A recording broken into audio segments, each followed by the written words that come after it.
মা দুর্গা আইরা, কিন্তু আমরা ড্রাইভার ভাই একটা মুখে আসি নাই।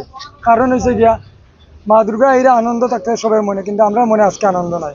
কারণ হয়েছে আমরা জায়গায় জায়গায় তারা পূজার চাঁদা নিয়ে জুলুমবাজি করে। গতকালকে দেখেন স্যার, আমি অন্য একটা গাড়ির মাল পাল্টায় নিয়ে যাই, তো চুরাইবাড়ির গেট যখন ক্রস করলাম, সেলটেক্স ক্রস করার পরে আমার একজন দাদা সিগন্যাল মেলার ব্রাঞ্চের থেকে করিয়া করলো পূজার চাঁদা। তাই আমি বললাম পূজার চাঁদা আমরা বিশ্বকর্মা পূজা রয়েছে, ওখানে পূজার চাঁদা বিশ্বকর্মা পূজা পরে দিমুনে, আমার তো বাড়ির লোক খালো। তখন এ শাড়ি দিল, আমি হাফটা একটু পিক আপ দিয়ে গাড়িটা উঠতেছি, বা তারা রাইট সাইড থেকে 4-5টা বাইক, লেফট সাইড থেকে 4-5টা বাইক আইয়া আমারে মানে ঘেরাও করলো। করিয়াও বলে তুই গেট বাগাই আইছিস কেন? আমরা গেট বাগাইছি বলতে কি ওর গেট, কই তুই চাঁদা দিলে না কেন, কি ওর চাঁদা? এগিয়ে কয় এগুলোর নামে ডিমান্ড কর 1500 টাকা, 2000 টাকা, 5000 টাকা। আমি আমার দেখো আমার সনাতন ধর্ম হয়েছে, আমি চাই না এরকম হইতে। আমি একজন কীর্তনী মানুষ, আমি পরিচয় দিচ্ছি তারা, এই যে আমি যখন কীর্তনও করি, গাড়িও চলাই, মনসা কীর্তন করি আমি। তারপরে তারা মানতে রাজি না, আমার দরজা খুলিয়া টানিয়া বাসে দিয়ে গিয়ে দরজা মানে ডাইসে দিয়ে আমি দরজা লক করে রাখতে পারছি না, দৌড়িয়ে উঠছে গাড়ি। ওটি এত কিছু টর্চার করলো, মারধর করলো। আর দেখা তো তারা আর তো ডিমান্ডের সীমা নাই। তারা হইলো গিয়া, আমরা হইলো ব্যাংক, তারা হইলো এটিএম।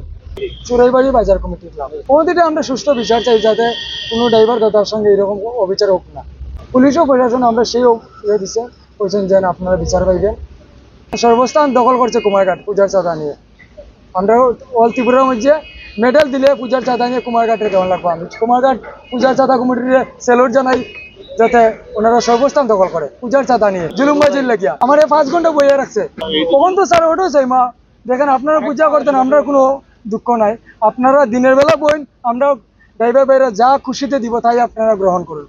দিনের বেলা ওনারা বয় না, রাত্রে মধ্যমস্ত অবস্থায় বয়। প্রত্যেকটি ক্লাব, যতটি ক্লাব রাত্রে বয় মধ্যস্থ অবস্থায়। আজকে কুমারঘাটে মন্ত্রী থাকা সত্ত্বেও তারা পূজার চাঁদা বন্ধ করতে পারে না। যশস্বী আমাদের যে সম্মানিত মুখ্যমন্ত্রী, উনিও বলেছেন সোশ্যাল মিডিয়ার মাধ্যমে, আমাদের মন্ত্রীও বলেছেন যে পূজার চাঁদাটা যাতে না নেওয়া হয়, জুলুমবাজি না করা হয়, গাড়ি রাস্তার মধ্যে আটকে চাঁদা না নেওয়া হয়। তারপরেও কিছু দুষ্কৃতীরা কে বা কারা জানে না কোথায় থেকে এসেছে, ওরাই ফাইজলামিটা করছে। এতে আমার পুরা ত্রিপুরা রাজ্যের, গোটা রাজ্যের বদনাম হচ্ছে। কুমারঘাটের তো বদনাম হচ্ছে, ওদের তো লজ্জা শরম নেই বললেই চলে।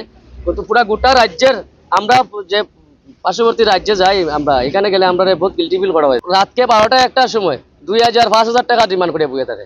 আমি হিন্দ ক্লাব আর দেশভক্ত কিতাদা নিয়ে আছে একটা চিত্তরঞ্জন ক্লাব, সুভাষ সংঘ, এই 3টা ক্লাব মানে অতিরিক্ত করতেছে ড্রাইভারের উপরে।